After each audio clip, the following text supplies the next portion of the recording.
అన్యాయం చేసామా? మీలాగేమన్నా వేల లక్షల కోట్లు కొట్టేసామా? లేదంటే మీలాగేమన్నా మంటలు మానవంగా చేసామా? లేదంటే మీలాగేమన్నా లేదంటే మీలాగేమన్నా జనాలు నాశనం చేసామా? లేదంటే రాజధాని పేరుతో మీలాగేమన్నా 2-3 జిల్లాలు ఏమన్నా ఇబ్బంది పెట్టామా? ఎక్కడ ఏం చేశామని మీరు సినిమా చూపిస్తారు జగన్ గారు? విలువలు విశ్వసనీయత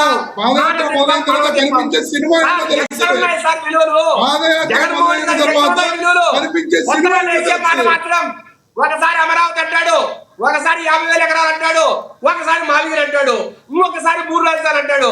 ఒక్క మాట మీదుడు జగన్ నువ్వు విలువలు విశ్వసనీయత మాట్లాడతారు. మీరు సిగ్గుందా మీకు? విలువలు అంటే విశ్వసనీయత అంటే ఒక మాట మీద ఉండడం. మాట తిప్పం మనవ తిప్పమంట. ముందు మీ చెల్లికు మీ చిన్నాయన కూతురికి న్యాయం చేయి జగన్, అప్పుడు నువ్వు మాట తప్పము మనవ తిప్పమంటాం. వద్దాన్ని మీ చిన్నాయన చంపిన దాంట్లో మీ బంధువుల పాత్ర నీకు తెలిసి కూడా వారికి న్యాయం చేయలేని వ్యక్తి నువ్వు. అంత అసమర్థుడివి జగన్మోహన్ రెడ్డి, అంత అసమర్థుడు. సొంత చెల్లెలకు న్యాయం చేయలేని వ్యక్తి.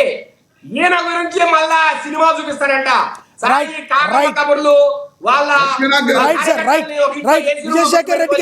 దాన్ని ఏదో పెద్దగా ప్రదర్శించుకొని సార్ ఇంకొకటి సార్ మీ నాన్న సార్ ఇస్తున్నా రమేష్ గారు ఇస్తాను, రమేష్ గారు ఇస్తాను. ఒక్క నిమిషం ఆగండి రమేష్ గారు.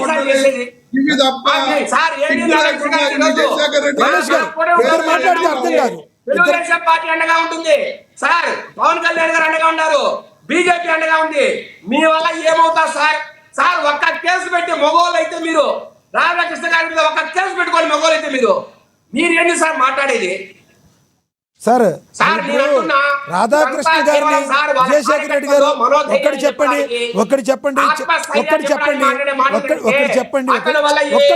విజయశేఖర రెడ్డి గారు, చంద్రబాబు నాయుడు గారు స్కిల్ డెవలప్మెంట్ కేసులో మరి మీరు చెప్పిదేమేమో కావాలని పెట్టారంటారు, లోపలికి వెళ్ళారు జగన్మోహన్ రెడ్డి. చంద్రబాబు నాయుడు గారినే లోపల పంపిన జగన్మోహన్ రెడ్డి గారు రాధాకృష్ణ గారిని ఆయన హయాంలో వస్తే పంపించారు అనుకుంటున్నారా? మీరు అనుకుంటున్నారా చెప్పండి. మీరు రాధాకృష్ణ గారిని శేఖర్ రెడ్డి గారు రాధాకృష్ణ ఒక్క మాట ఇద్దరు మాట్లాడితే అర్థం కాదు సార్. రాధాకృష్ణ గారి మీద మీకు ఏమన్నా విజయశేఖర్ రెడ్డి గారు కోపం ఉందా? రాధాకృష్ణ గారు లోపలికి వెళ్ళాలని మీరు భావిస్తున్నారా? జగన్మోహన్ రెడ్డి గారికి రాజశేఖర రెడ్డి గారి పేరు చెప్పుకొని రాజశేఖర రెడ్డి గారు ప్రజలకు ఏదో గొప్పగా చేశాడు. సార్ రమేష్ గారు ఆగండి. రమేష్ గారు ఇక మీకు కంక్లూడ్ ఇవ్వడానికి ఉండదు. ఆయన మాట్లాడి మీరు మాట్లాడితే మీ వాయిస్ రాదు.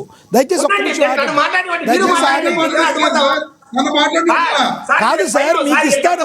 మీరు ఆయన విషయంలో మాట్లాడితే ఇద్దరికి మమ్మల్ని ఏం తిడతాడో అనే భయం రమేష్ గారికి ఉన్నట్టు వెయిట్ చేయండి. మీరు మాట్లాడరు సార్. నేను జగన్మోహన్ రెడ్డి గారికి ఓటేయడానికి ప్రధానమైన కారణం, 151 సీట్లు రావడానికి ప్రధానమైన కారణం రాజశేఖర రెడ్డి గారు ఏదో ప్రజలకు చేశారు, కొన్ని సంక్షేమ పథకాలు అందించారు. ఆయన హఠాత్తుగా దుర్మరణం చెందారు. ఆయన స్థానంలో జగన్మోహన్ రెడ్డి మా నాన్న అని చెప్పుకొని పాదయాత్ర చేసి ప్రజలకు చేరువడానికి ప్రయత్నించిన నేపథ్యంలో ఒక్క ఛాన్స్ నాకు ఇవ్వండి అని ప్రజలను ప్రాధేయపడిన నేపథ్యంలో జగన్మోహన్ రెడ్డి గారికి రాజశేఖర రెడ్డి గారి ముఖం చూసి రాజశేఖర రెడ్డి గారి బిడ్డగా ఒక్కసారి అవకాశం ఇచ్చిన వాడే వాస్తవం. ఆ ఇచ్చిన తర్వాత ఈయన ఎంత దారుణంగా పరిపాలించాడో, ప్రజలు ఎంత హింసించాడో, ఎంత మోసం చేశాడో అన్ని ప్రజలు చూశారు. సో మీరు ఇందాక కృష్ణవేణి గారు ఏదైతే చెప్పారో కాదు సార్ కాదు సార్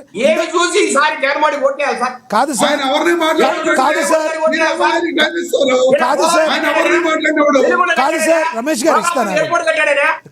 ఇందాక ఆయన సంక్షేమ పథకాలు అద్భుతంగా చేశాడనా, లేదంటే సార్ కల్తీ మధ్యంలో 1,000 కోట్ల లక్షలు కూడా సంపాదించాడనా, ఇసుక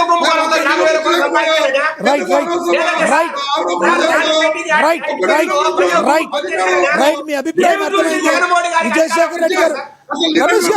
రమేష్ గారు ఆగండి. విజయశేఖర రెడ్డి గారు మీ అభిప్రాయం అర్థమైంది. ఇందాక ఏదైతే కృష్ణవేణి గారు చెప్పారో ఫ్లాప్ అయిపోయిన సినిమాని మళ్ళీ రిలీజ్ చేస్తే ఎవరు చూడరు, జగన్మోహన్ రెడ్డి గారిని ఎవరు చూడేసే అవకాశం లేదు, ఆయన సినిమా ఎవరు చూడరు మీరు కూడా అంటారు, అంతే కదా మీరు కూడా అనేది రైట్. రైట్. విజయశేఖర్ రెడ్డి గారి అభిప్రాయము, కృష్ణవేణి గారి అభిప్రాయము అర్థమైంది. కృష్ణవేణి గారు కంక్లూడ్ చేద్దరు నాగండి. ఎస్ కార్మంచి రమేష్ గారు మీరు కంక్లూడ్ చేయండి. రమేష్ గారు మీరు కంక్లూడ్ చేసేటప్పుడు మీ వాయిస్ రావాలని ఆగండి సార్ అంటున్నా నేను. ఇప్పుడు ఆయన మాట్లాడేటప్పుడు మీరు మాట్లాడితే మళ్ళీ మీకు రావాలి కదా అవకాశం. కాదు కంక్లూడ్ చేయండి. ఆయన సబ్జెక్ట్ వైజ్ మాట్లాడారు అనుకోండి, ఎవరైనా బాగానే ఉంటది, అందరం కూడా సబ్జెక్ట్ వింటాం, దానికి సమాధానం చెప్తాం. ఆయన సబ్జెక్ట్ మాట్లాడకుండా తల్లి చెల్లి చిన్నాన గొడ్డలే అసలు ఈ మాటలు మాట్లాడి చెప్పే వ్యక్తులు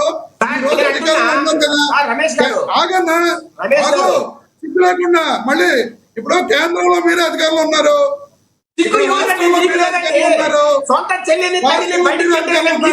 నిరూపించండి. జగన్మోహన్ రెడ్డి గారు నిరూపించండి. లక్షల రాజధాని పేరుతో 3-4 సార్లు మాటలు మార్చి విజయశేఖర్ రెడ్డి గారు కాసేపు ఆగండి. మీరు చెప్పిందంతా చెప్పారు కదా. రమేష్ గారు ఇందాక మిమ్మల్ని డిస్టర్బ్ చేశారు కరెక్టే. మీరు కూడా నేను కూడా డిస్టర్బ్ చేయాలని అనుకుంటే ఎట్టా చెప్పండి. ఆయన ఏదో చేశారు అయిపోయింది కదా. రైట్ మీరు చెప్పారు కదా. ఒకటి సార్ టాపిక్ మీరు చెప్పినప్పుడు రైట్ రమేష్ గారు టాపిక్ మీద కంక్లూడ్ చేయండి. ఆయన చెప్పిన దానికి కౌంటర్ అది కాదు సార్. నేను టాపిక్ మాట్లాడుతున్నా, టాపిక్ మీద కంక్లూడ్ చేయండి. ఆయనలాగా టాపిక్ సబ్జెక్ట్ లేకుండా నేను సరే సార్ ఓకే లక్ష్మీనాథ్ గారు చెప్పండి సార్. వీళ్ళు మాట్లాడితే వాళ్ళ చిన్నాన్న గారి కేసు గురించి మాట్లాడతారు, మమ్మల్ని న్యాయం చేయమంటారు. ఇప్పుడు అధికారంలో ఉన్నారు వాళ్లే కదా, కేంద్రంలో వాళ్ళే అధికారంలో ఉన్నారు, రాష్ట్రంలో వాళ్ళే అధికారంలో ఉన్నారు. నిజంగా జగన్మోహన్ రెడ్డి గారు తప్పు చేస్తుండే ఒక్క మాట చెప్పండి.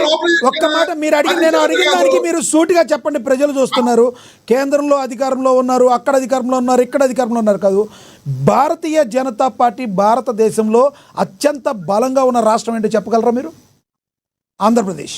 ఎందుకో చెప్పనా, మీరు వాళ్ళకే సపోర్ట్ చేస్తారు. వినండి, మీరు వాళ్ళు కూటమిలో ఉన్నారు కాబట్టి మీరేమన్నా బీజేపీకి వ్యతిరేకంగా ఉన్నారా? ఏదో ముస్లింకి వ్యతిరేకంగా ఉన్నామని ఏదో మీరు ఒకటి చెప్తున్నారు చూడండి. వద్దు సార్, ఈ కాకమ్మ కబుర్లు ప్రజలు నమ్మరు. మీరు ఒక వెర్షన్ ఇంకో వెర్షన్ లోకి తీసుకెళ్ళకూడదు. ఎందుకంటే మేము వ్యతిరేకంగా ఉన్నామా లేదా అనేది ఈ రోజున ఈ రాష్ట్ర ప్రజలు అర్థం చేసుకుని ఓట్ చేస్తారు 2029 ఎన్నికల్లో. అవునా? ఖచ్చితంగా మేము వ్యతిరేకంగా ఉన్నామా లేదో రేపు ఎన్నికలు వచ్చినప్పుడు ఈ రాష్ట్ర ప్రజలు చెబుతారు, అప్పుడు నిరూపిస్తారు. ఇప్పుడు విజయశేఖర్ రెడ్డి గారు ఒక్క మాట అమిత్ షా గారిని కానీ ఒక్క మాట నిలదీత. అప్పుడంటే మీరు ప్రభుత్వంలో ఉన్నారు. ఒక్క మాట రాష్ట్రానికి వ్యతిరేకంగా మీరే చెప్తున్నారు కదా, రాష్ట్రం డెవలప్ కావట్లేదని. ఒక్క మాట కేంద్రానికి వ్యతిరేకంగా మాట్లాడగలరా మీరు? మాట్లాడగలరా? కేంద్రానికి వ్యతిరేకంగా మాట్లాడకపోతే మీరు మాట్లాడలేరు. కాకమ్మ కబుర్లు ఎందుకు ఓట్ చేశారు? మీరు చెబితే సరిపోద్దా లక్ష్మీనాథ్ గారు? మీరు అంటే సరిపోద్దా? ఇప్పుడు ఈ రకంగా ప్రచారం చేసుకుని ఈ రకంగా ముందుకు వెళ్తున్నారు తప్ప జగన్మోహన్ రెడ్డి గారు ఏ రోజునైనా సరే బీజేపీ తోటి అంటకాగిన సందర్భాల్లో మీరు చూపించలేరు. ఎందుకంటే ఆ రోజు కేంద్రంలో ప్రభుత్వం ఉంది, ఈ రోజు ప్రభుత్వం ఉంది. వాళ్ళు వెళ్ళి కలిసి పోటీ చేశారు తప్ప మేము బీజేపీ తోటి కలిసి పోటీ చేయాల. నరేంద్ర మోడీ గారు, అమిత్ షా గారు ముందు మమ్మల్ని అడిగారు మాతో కలిసి పోటీ చేయమని చెప్పి. జగన్మోహన్ రెడ్డి గారు నిర్ద్వంద్వంగా తిరస్కరించారు, కలిసి పోటీ చేయనని చెప్పారు.